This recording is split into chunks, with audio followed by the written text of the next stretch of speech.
It's a bear.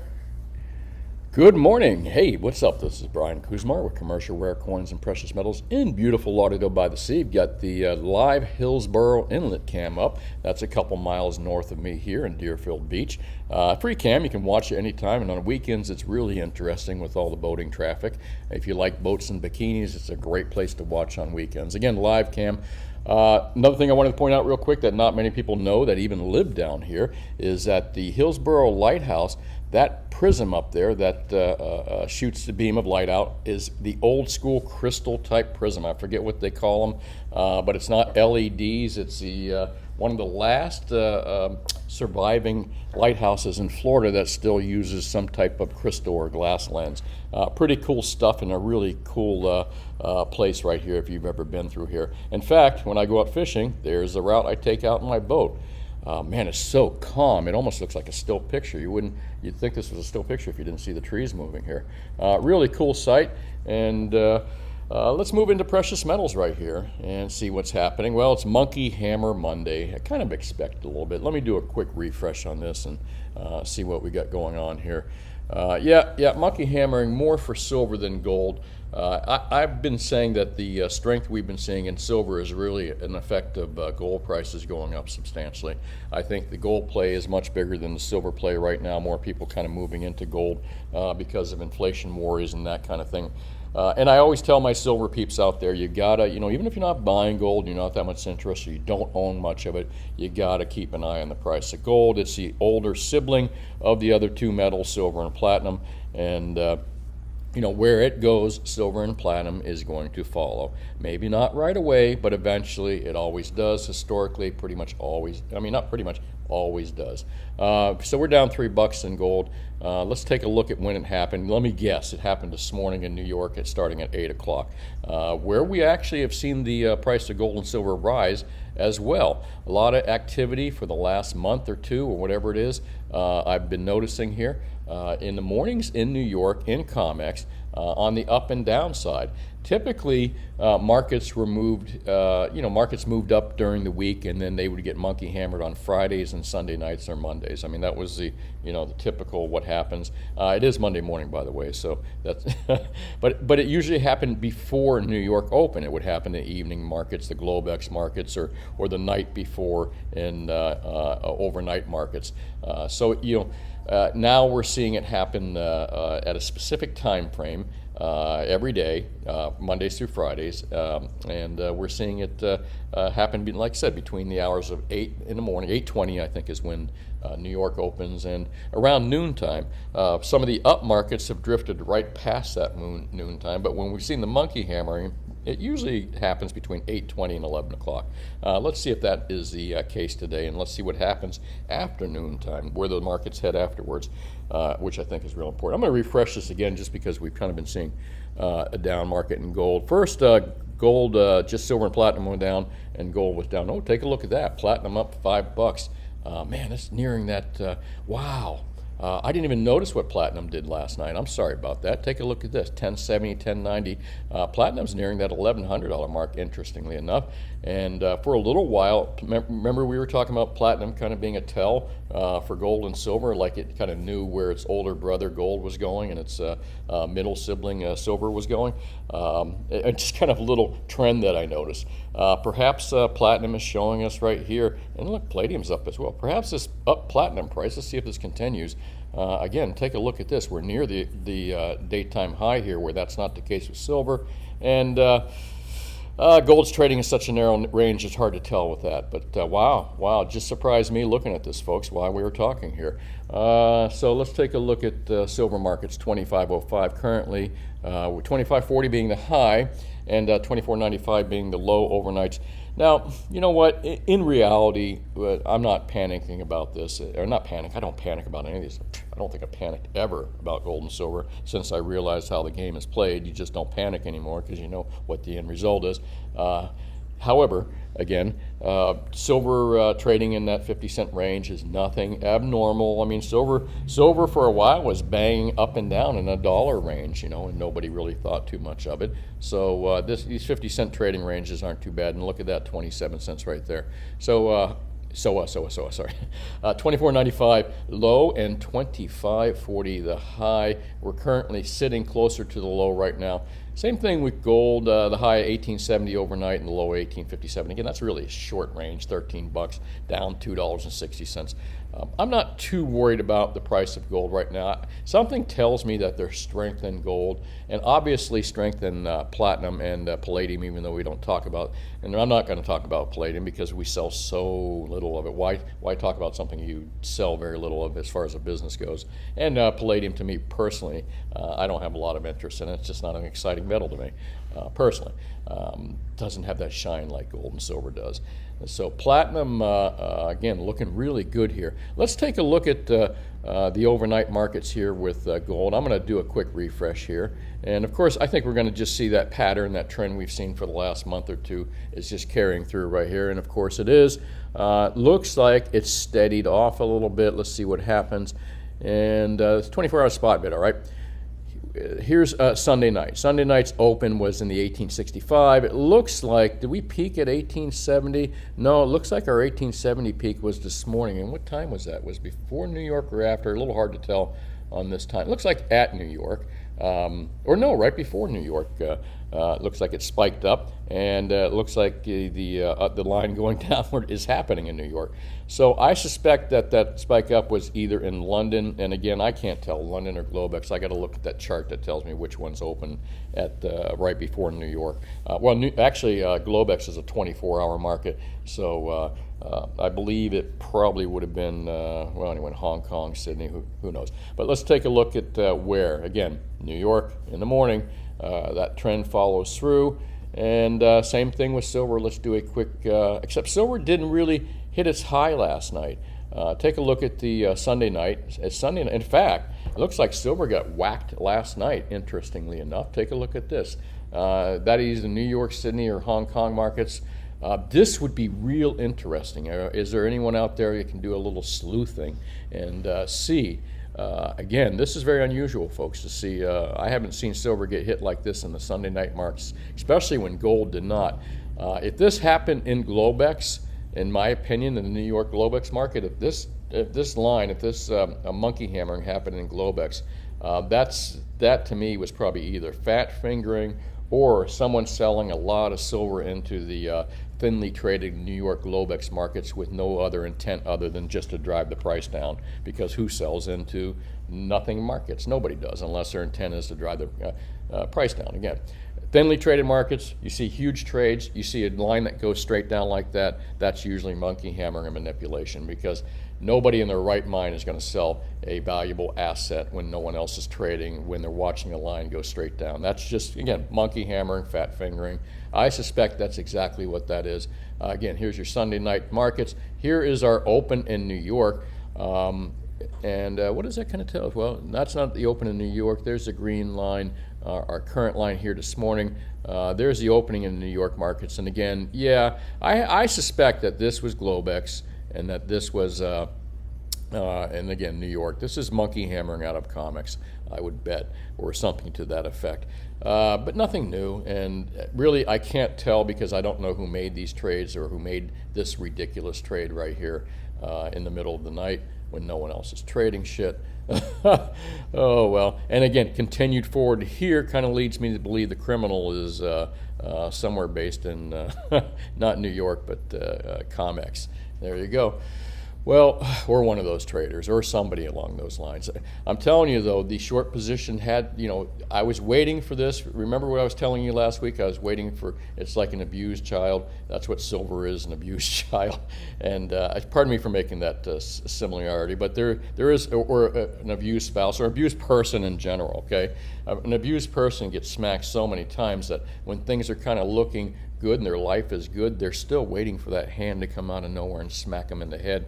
That's kind of the way I felt last week with our up markets and everything. I was just waiting for that Comex, maybe, I don't know, but that abusive, manipulative short position to come in because out of fear. Because again, what's happening with the price of gold, pulling up the price of silver, not to mention we do have serious issues with shortages out there. And people are going to say, well, we don't have a shortage, there's plenty. Look at all the 1,000-ounce silver bars in the vaults. available silver. And Ted Butler made an excellent point. Just because silver is above ground doesn't mean it's available for sale, folks. You also have manufacturing, investment involved, and we have a year plus of mining, even over a year. Probably got 2 years of mining coming to a slow standstill because of the nonsense that we had to go through in 2020. And the nonsense had nothing to do with environmental things, I'll say, nothing to do with things you can catch. Our problems we're going to have today, and our problems that we're going to continue to see, were not created by a little critter that crawls down your throat and makes you not feel well. All right, our problems were created by the people that run countries and the people that run corporations. All right, crony corporations. The problem was created by them and their reaction to that critter. Okay. But here's what's going to happen. They're going to blame this economy. The economy has been taking a shit for a long time, folks. We all know this. Since 2008, they never fixed it. They keep band-aiding it. I'm like a broken record when I talk about this, but that's the fact. However, they've been looking for the scapegoat. Commercial banks have been looking for scapegoat. Not commercial banks, but the central banks have been looking for a scapegoat. The governments are looking for a scapegoat. All the people that made the awful decisions that got the economy where it is today, even without 2020, okay? Again, they've just been putting Band-Aids on a hemorrhaging patient, all right? They never, and more plasma, which is dollars. They never fixed the problem. So the 2020 critter is going to make a wonderful scapegoat in the long run. And I don't know how I kind of digress from that, but I really get off the mark when it comes to precious metals. Sorry about that. Here's the thing: is where I was leading up to that is that we fix nothing. The economy is going to continue to decline. In the long run, we're going to, everything's coming back up because people are opening their businesses again somewhat, except for the people that'll never open again, the restaurants that I see, and even here in Florida, where we've had the least amount of restrictions and mandates, I see a couple small and mom and pop businesses that just couldn't pull through, even for that 6 months or whatever, or the year. Okay, so the economy is not fixed. The Fed, the central banks, and the officials have never fixed anything. Government won't fix anything. They'll just compound the problem and double down on stupid. And they're not going to fix these crooked short banks here. But what will fix it? Again, supply and demand. Silver is very, what we started this conversation with, silver is very rare, rarer than it was. And now again, you can point to vaults filled with 1,000-ounce silver bars. However, there's what, I don't even know how many trillion people on Earth, or whatever the heck it is, a billion, I don't know, 60, I don't know how many, enough. And there's not that much silver on Earth, and not all of it's available for sale. So that's going to destroy these short sellers that do this kind of stuff right here. And we're seeing the effects of that. Gold is actually pulling up the price of silver. Well, let's not get into the day-to-day things. When you see these dips like this, it provides a great opportunity to what? Buy the frickin' dip. So keep buying the frickin' dip, folks. And let's kind of get on to a subject that I want to talk about here right now. And I'm curious if it dips below that 25 for the rest of the day. We'll see. It looks like they tried to do their damage, and not so much. But again, the week's not over, and let's see what happens. Nice to see metals. I got to tell you, from my gut position, these numbers are holding up really nice here. It's holding up near that $25 mark, just like it did 24. I built a base, sat around there. We're seeing higher highs and higher lows, okay, which is a great thing for precious metals. And if platinum is really a tell, this looks good for the rest of the day, or maybe tomorrow. We'll see. Look at platinum. Wow, very impressed. Let's kind of move into a little topic I wanted to talk about today that was really important. There's a lot of ways to go out there and buy precious metals. You can buy it, of course, my favorite way, in the way that, and I remember I'm a physical precious metal dealer, so I do have some bias here, but I'm going to make a good case for why it's best to have physical possession of your metal. And I bring this up because of a couple reasons. People talk about SLV, people talk about the pros and cons. I'm not going to go into the pros and cons of SOV. Do they have the silver? Do they not have the silver? There's different viewpoints on that. I'm not going to go into the pros and cons of Sprott Silver, SLVs, and I have a lot of respect for Sprott, and I have a lot of respect for that company and what he's done with it. And I'm not going to go into the sorry, I hear somebody walking around here. I'm not going to go into the what was I going to say? Sorry, something got my attention over here. Go into another one that I just saw here, and we'll get into that in a moment. And that's a guy, Andrew something, Andrew McGann, whatever his name is. He's involved with a Kinesis monetary system. So I want to talk about those two particular companies. I'm going to talk about something here that's actually happened to me at one time. And again, there's no substitute for physical possession. And what is physical possession? I know it sounds simple, but the legal definition is actual holding of something in material form, in tangible form, okay? And then the second thing I want to talk about is counterparty risk. What is counterparty risk? Now, this is Investopedia. I think I could add some more things to what counterparty risk is, but counterparty risk is the likelihood or probability that one of those involved in a transaction might default on its contractual obligation.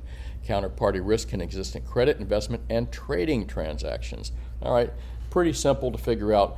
And where am I going with that? Well, here, I want to kind of start this thing. I've had my own personal experience with third-party risk, and it was with a company that once was called Ohio Precious Metals, and Ohio Precious Metals became Elemental. Elemental was a great refiner for many, many years. In fact, they were one of the primary employers up in their particular area in Ohio. I believe they're in Ohio. Is that correct? Yes, in Ohio. And they got taken down by NTR. Now, some of you may be familiar with NTR, and some of you may not. But oddly enough, I trusted this company. I did business with them for years and years and years. You know, we do a lot of silver purchasing here. We're directly tied in with major refineries, and we process a lot of silver. We buy from local jewelry dealers, and we buy from local estate people and the local, antique dealers and stuff. So we buy a lot from other dealers. We're a very competitive place when it comes to selling silver, scrap silver. And I have a good program that I've worked for many years. It's a small profit, but I've learned how to work it properly. And I've dealt with good refiners, and Ohio Precious Metals was one of them. Well, anybody know American Greed? You can look at this for yourself. This is the story of what happened to Ohio Precious Metals. And Ohio Precious Metals basically got taken down by NTR. This is like a 7-minute little video here. Before I start it, I'm going to bring up a good point here that why I say this, because I trusted not NTR. I never liked NTR, but personally, I trusted Ohio Precious Metals and their when they changed their name to Elemental. Loved the company, loved the employees, and here's a case of where Elemental got taken down. I got taken down, okay, because I had a lot of money I'd sent them barrels of silver. This is where this kind of story starts. Barrels of silver, and Elemental, I called one day, and Elemental basically said, well, sorry, we've got issues, and we can't send your silver back, and we can't pay you for your silver. And that shocked the hell out of me because, again, I trusted the company. I thought and they were a great company, but they got taken down by NTR, another company that personally, in my opinion, I think is a sleazy company, NTR is, but they got taken down by NTR, and NTR out of Miami, the NTR entity in Miami, but to me, I can't stand any of the NTR entities, but they took down Elemental, Ohio Precious Metals, who had my metal, and they took my metal and weren't going to return it. Maybe I'll get into what the end result of that, but it was third-party risk, folks, you know, and it was with a major refiner that I trusted and a lot of people should trust. Well, let me kind of show you the video here real quick. Miami, Florida, land of white sand beaches, bathed by the golden sun. Yeah, that's my town. Juan Granda is on top of the world. The 32-year-old loves his job. He's a salesman for the company NTR Metals, a wildly successful gold importer. Remarkable amounts of gold. 2014, these guys imported $1 billion of gold through the Miami office.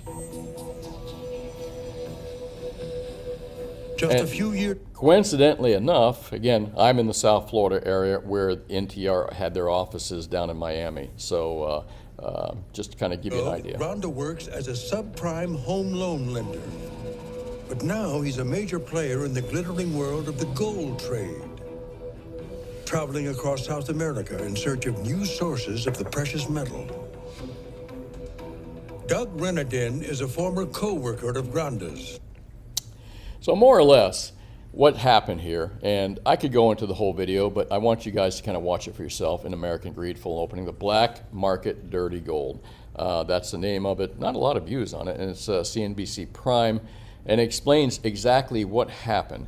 This NTR company, more or less, was buying gold out of Central America, South America, and what they call black market dirty gold, which is similar to what they call blood diamonds nowadays. And the nonsense of blood diamonds and black market, and here's the players right here, and they'll show you the different things. So this NTR office, more or less, oh, there's the Pope. I don't know how the Pope plays into this, but it goes really deep. They talk about this black market gold coming from small miners and stuff like that. And they make it sound like these small miners are evil people, but they're really not. The problem that the countries have with this black, what they call black dirty market gold, is that it's not taxed. And that's what this guy out here, he's one of the federal prosecutors or something like that. I don't want to say anything too bad about him, but more or less kind of moronic because he doesn't understand the situation either. The gold coming down there has anything to do with poisoning the environment. They talk about mercury. It has nothing to do with killing people. It has everything to do with this gold not being taxed coming across borders and not being reported coming into the United States. So that's exactly what NTR did, is they imported this gold in the United States. And they didn't report it. There was probably nothing sleazy about the gold. Again, just untaxed, unreported to the U.S. government, which you know is a big no-no because they want their piece of everything, or at least they want to know about it. So these people in NTR knowingly broke this law, according to the reports, and was bringing in all this illegal gold. They were shipping it up to Elemental up in Ohio, who was processing this gold. And then the story broke, and NTR got arrested. Bloomberg broke the story on this as well. Let me just kind of show you. Bloomberg, black gold, and let me see if I can just type in NTR, Elemental. It'll bring up a bunch of different things. But if you take a look, they talk about the Elemental shutdown. And where's the Bloomberg article? I was going to see if I could find it for you. No, I'll take a look at it later. You can type it in yourself, but where did we go here? And, well, anyways, they got caught. NTR got caught, and Elemental apparently should have known that these guys out of NTR were bringing in. I don't think they knew, and I'm pretty certain they didn't know. These guys from NTR had been smuggling this gold through them. Elemental, of course, was just kind of processing the gold, trusting that NTR was doing the proper thing, which they weren't. And got Elemental in a lot of trouble because now all of a sudden this unreported gold is like black diamonds. Nobody wants to touch it. Elemental was a very important big refinery. I mean, one of the largest in the country here. And again, well respected. Their employees, I actually talked to a few of their employees often. They were really nice people. They lived in the area. Most of them had worked there most of their lives. All right, they did nothing wrong other than not knowing that they were being screwed by NTR. So really, if you think about it, Elemental got screwed by third-party risk because they were dealing with someone they trusted, all right? You see where I'm going with this trust factor right here, folks, is that you can get yourself in a lot of trouble even trusting someone like, where is it? Like grandma. You could grandma your gold, but you know, if something happened to grandma, you're going to incur, and God forbid, we don't want anything happen to your grandma, but if something happened to grandma, your gold is gone. If grandma re-hid it or put it somewhere else and she didn't tell you and something happened to grandma, it's gone. It's gone. Even you can even incur third-party risk with the people you trust the most, all right? And that's my whole point, is I trusted this company, Ohio Precious Metals, who became Elemental, to do my gold, and they were a trustworthy company. However, they got taken down by NTR, and that caused me to get taken down with the system with them. I can go into, I was paid. I can't go into the details of it. I signed a non-disclosure agreement. I think I did to not discuss it, but basically I did get paid, and I did it my own way, actually, how I got paid. But no less, they almost took me down with my money. Again, this is a company I trusted really, really a lot. So one thing I discovered here is an important lesson to a businessman is possession is possession is 9/10 of the law. You know, I had just shipped my silver up to, shipped it up to Elemental, and there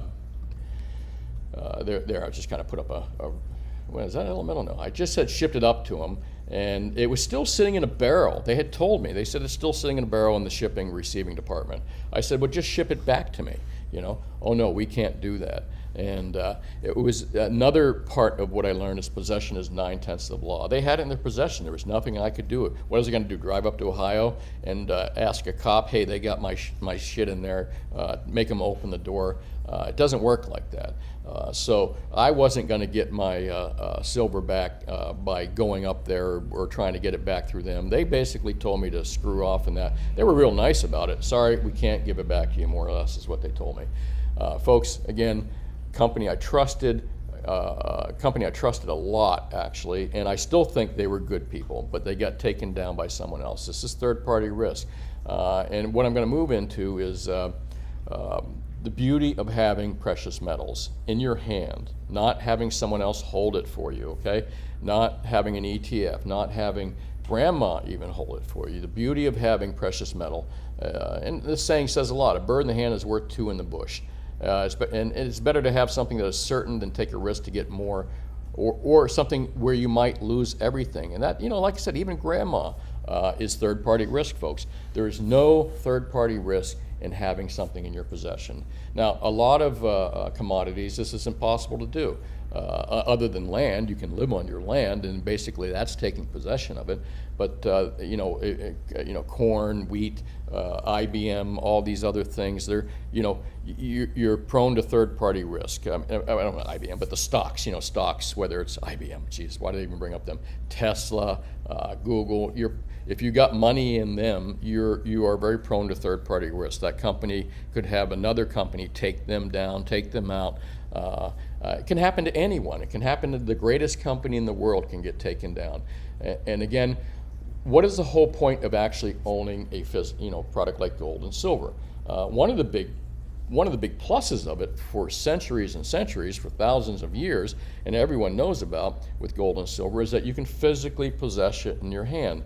Unless someone steals it from you. And again, there's ways to mitigate that loss by having either great safes or good hiding places. And the other thing, too, is keeping your mouth shut and not letting other people know you own it, okay? When you have it physically in your hands, you are incurring, there's no third-party risk. It's almost impossible unless you've told someone else about it, okay? And they steal it. But you've limited your third-party risk dramatically, and you can't do that with other assets, and you can't do it by buying an ETF, and you can't do it by, no matter how well, whether it's Sprott. Listen, I like Sprott. I think Sprott's a good company. If I own Sprott, by the way, SPLV. And let me give you a little tip.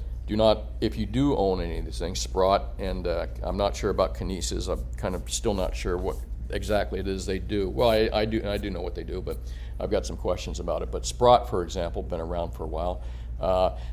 You can get your fees eaten up in these companies, all right? I'm not sure about Kinesis. I've read a little bit about it, but when it comes to Sprott, my Sprott account that I got back in like 2011 or something like that, I think it was, about when Sprott first opened their PSLV, I was one of the first customers in it.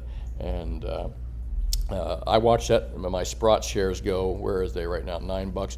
I think they were as high as in the 20s maybe, or the high teens or something like that. And it felt like they were following the price of silver, and maybe at the time they were. But what I did, I made a major mistake.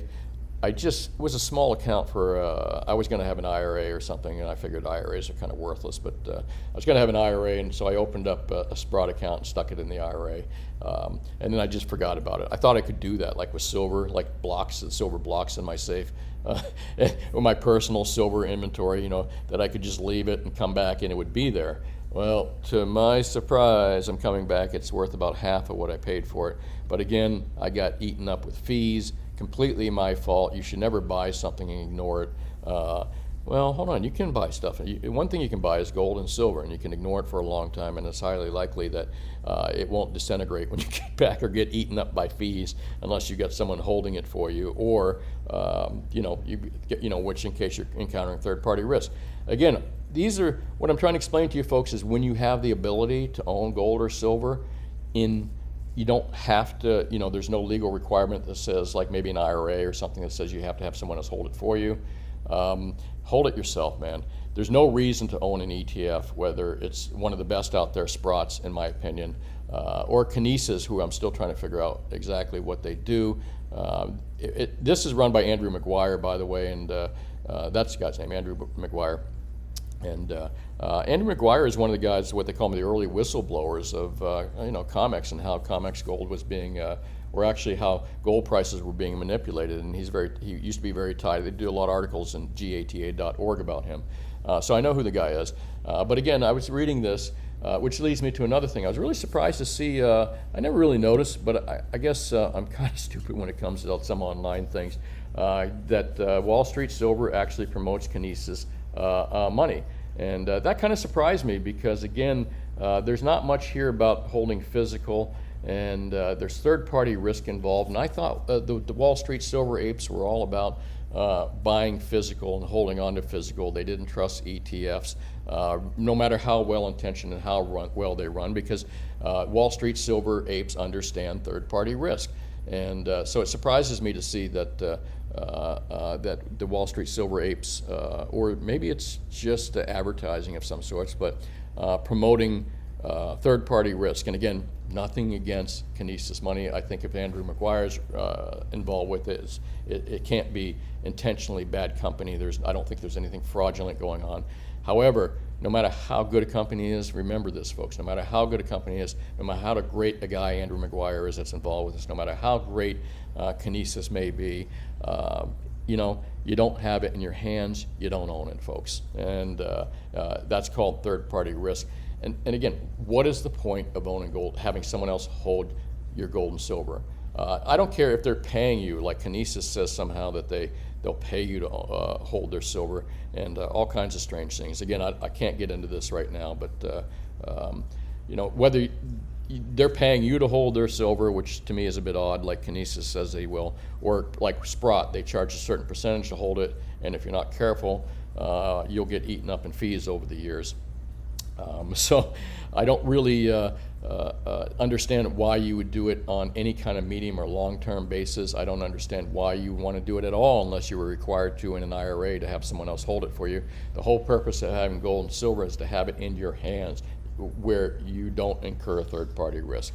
I think I've said this 3 or 4 times already, and there's a reason I'm talking about this, because when it came down to Ohio Precious Metals, Elemental, I talked to the guy that ran the place, the president of the company. I talked to their accountant. I talked to people that had, they had no control over it, basically. They were in kind of not a bankruptcy, but everything was frozen up.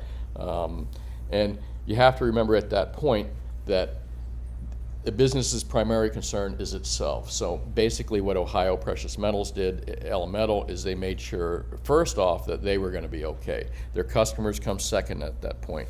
And I guess the thinking is if they can't stay open, then they can't service the customers or try to help the rest of the customers out. But remember, you're secondary when the shit goes down with even with a company you trust. When the shit goes down with it, you're secondary, man. You're not getting you stand in line, brother. Okay. And that's exactly what happened with Elemental, Ohio Precious Metals. Great company. They got taken down by another company, and they took me down with it. Now, remind you, I did get paid eventually. But what a nightmare, boy. That causes ulcers as well. And I did learn that I always felt that they were a good company. But when the shit came down, their primary concern was their own well-being, okay? And I get that. But the same thing applies to an ETF, whether it's SLV, whether it's Sprott, whether it's Kinesis, or any of these companies that you believe you can trust 100%. They can get taken down, folks. And again, that defeats the whole purpose of owning gold and silver. All right, I guess I repeated myself 10 times. I'm sure some of you kind of fast forwarded, so I'm done with that. Third-party risk, avoid it like the plague. Not much going on out here, really, except Vince from VBL has a nice little article on Zero Hedge you should probably read. It talks about Goldman likes gold, really, question mark. And I'll just read it here. Join Bloomberg Markets European Close with Alex Steele and Guy Johnson discussing the state of the metals market. Corvalin believes gold is on the road to 2000. Here's the interview and our analysis of his timely recommendation. If you want to watch that interview, I like Vince's stuff here at VBL. Definitely click on that link and watch to see what he has to say and watch that video. As far as news on precious metals, not much out there. As far as news in general, it's just kind of quiet, the same SOS, same old shit going on, just a different day. And all right, I'm not going to get into news today because I can really go off on a lot of this stuff right here. Let's move into Friday's video, silver shortage. I hope some of you got a chance to watch this. There was some interesting stuff I had to bring up here, and highly recommend you go back and take a watch on it. And let's kind of read some of the questions here. Give me 1 second. Newest first, and I'll answer some of the questions some of you may have out here. Give me 1 second here. I don't want to make it dizzy. Oh boy, quite a few. Oh, hey Joey, what's up? AC Taylor. Towards the end of my carpentry career, around 10 years, and still custom millwork. One of the newest technology was gaining was silver impregnated countertop materials.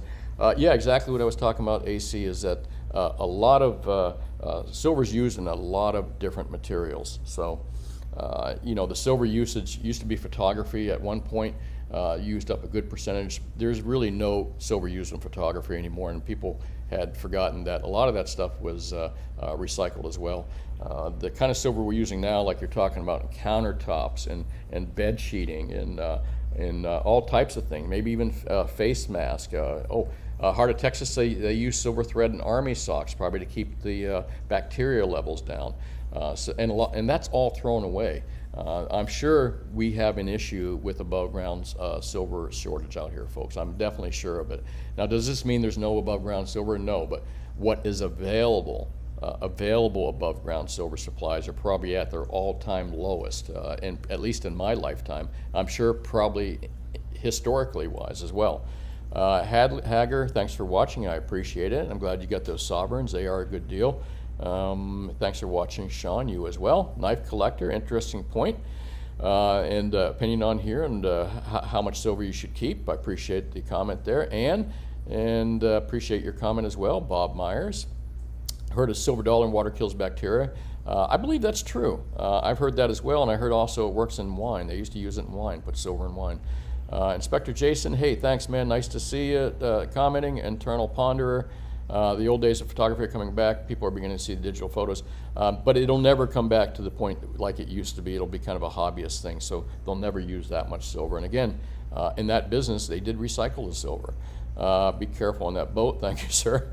AK-47, wow, didn't know you guys used to stop by your shop all the time. Come by again sometime, sir. We're still here. Same location since 1995. And stackers will be happy. I don't mean go back to $100 an ounce when they bring out the new money back by gold and silver. Thanks for commenting, Jason. I appreciate that. Chris as well. Not too many questions about the show I can answer here, but I'd like to thank everyone that watched and everyone that comments out here. I appreciate your support. And for you new folks out there, see if you can hit that like and subscribe button as well. Well, that's really about it. This is Brian Kuzmar with Commercial Rare Coins and Precious Metals. Hope I didn't bore you too bad today. I'm a local business. I advertise to beat APMEX, JM, and SD bullion. So if you live in South Florida, my prices are extremely competitive, and we give great advice and a nice smile with it too. Hey, thanks for watching. Have a great day, and I'll talk to you soon. Bye now.